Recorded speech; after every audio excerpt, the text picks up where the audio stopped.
Olá pessoal, tudo bem? Como é que vocês estão? Então, gravando um pouquinho esse vídeo aqui para a gente tratar de um assunto bem interessante, tá? Que tem a ver com a nossa disciplina, mas não necessariamente só com a nossa disciplina, tem a ver com qualquer disciplina. Vamos falar um pouquinho de crônica, né? Que é um gênero textual, aí um tipo textual, uma narrativa, né? Um gênero narrativo, onde o autor, ou a gente mesmo, não precisa ser um autor renomado, reconhecido, a gente mesmo, nós podemos escrever uma crônica. E o que é uma crônica, basicamente falando? Gente, vamos àqueles requisitos básicos, né, que uma crônica tem que ter, enquanto corpo do texto, vocabulário, etc. Primeiro de tudo, uma crônica, ela é um texto curto, de um vocabulário simples, né, onde todos que vão ler, que venham a ler essa crônica, esse texto, entendam o que está escrito, entendam a mensagem.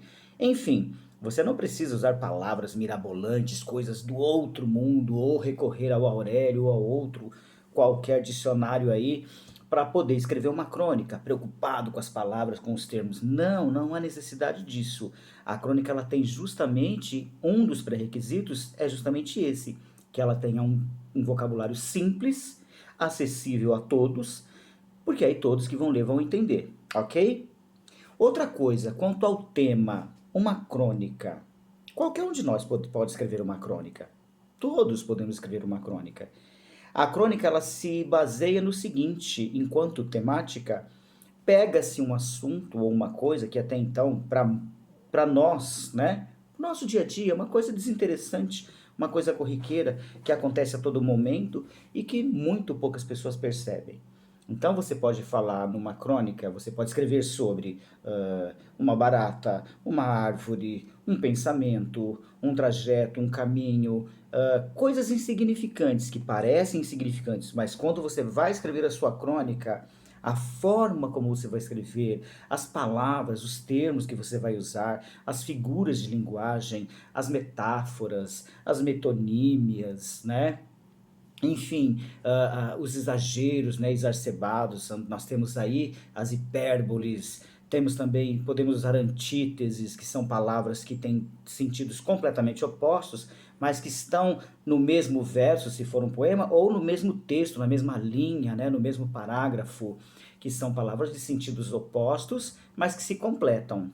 Não confundamos antítese com paradoxo. O paradoxo tem a ver com pensamentos, tá? Tem a ver com pontos de vista diferentes, com coisas que chegam a ser até uma certa incógnita, que são completamente avessos, contrários, tá? Mas que também se completam, também fazem parte do inconsciente coletivo. Por exemplo, tipo de paradoxo que a gente pode aqui citar: Deus, diabo, amor e ódio. Ué, geralmente, se você acredita em Deus, você também acredita no diabo, porque se você acredita em Deus, você tem medo dele. E vice-versa.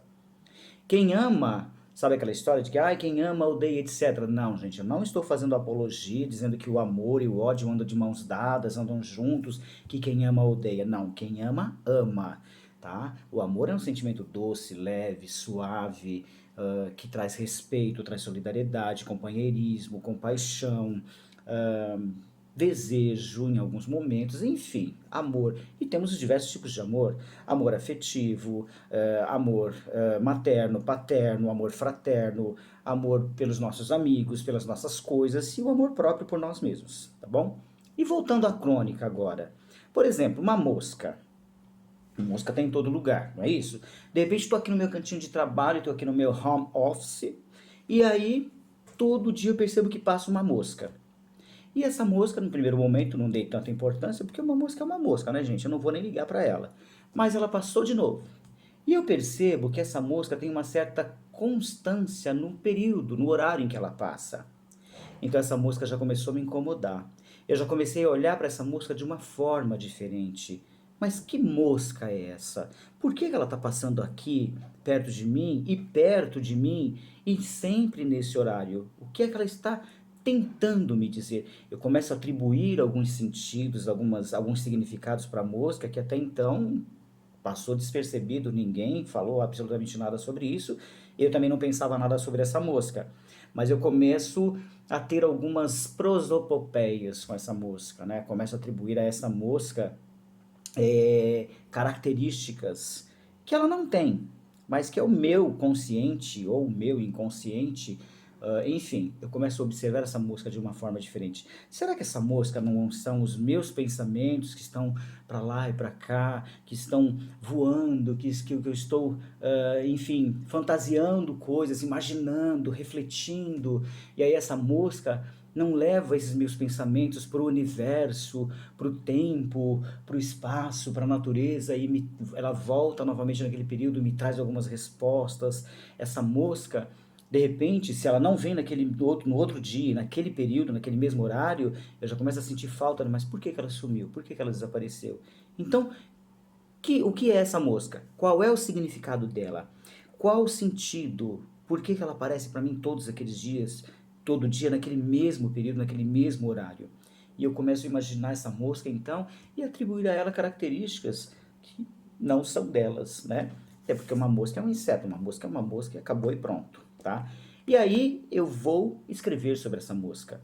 E eu vou colocar todas essas fantasias que eu tenho, todos esses atributos, esses significados novos que essa mosca passou a ter para mim. Eu vou pensar nela enquanto um ser divino, um ser da natureza, ou um ser fruto do meu pensamento, fruto do meu inconsciente, fruto das minhas fantasias, enfim.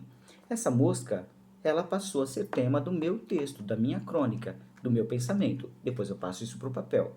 Lembrando que eu vou passar isso de uma forma completamente simples, suave, tranquila, sem medo de ser feliz, tá? Se joga na escrita. Mas lembra, você não pode escrever uma crônica muito extensa, porque ela fica um texto cansativo. Lembrando que essa mosca, da mesma forma que ela apareceu e você atribuiu a ela significados, você deu todo um contexto para você também tem que fazer o possível para fechar. Essa mosca tem que ter um significado para você. Nem que você deixe no ar para o leitor, mas ela tem que significar algo que não seja só uma mosca, um inseto. Ela vai passar a ser um ser completamente diferente. E aí, essa mosca vai aguçar a curiosidade das pessoas. O leitor vai passar a observar algumas moscas da vida dele de uma forma completamente diferente, por conta do seu texto, da sua crônica. E é óbvio, né, gente? O escritor que sabe as artimanhas da escrita, que conhece as artimanhas da escrita, né?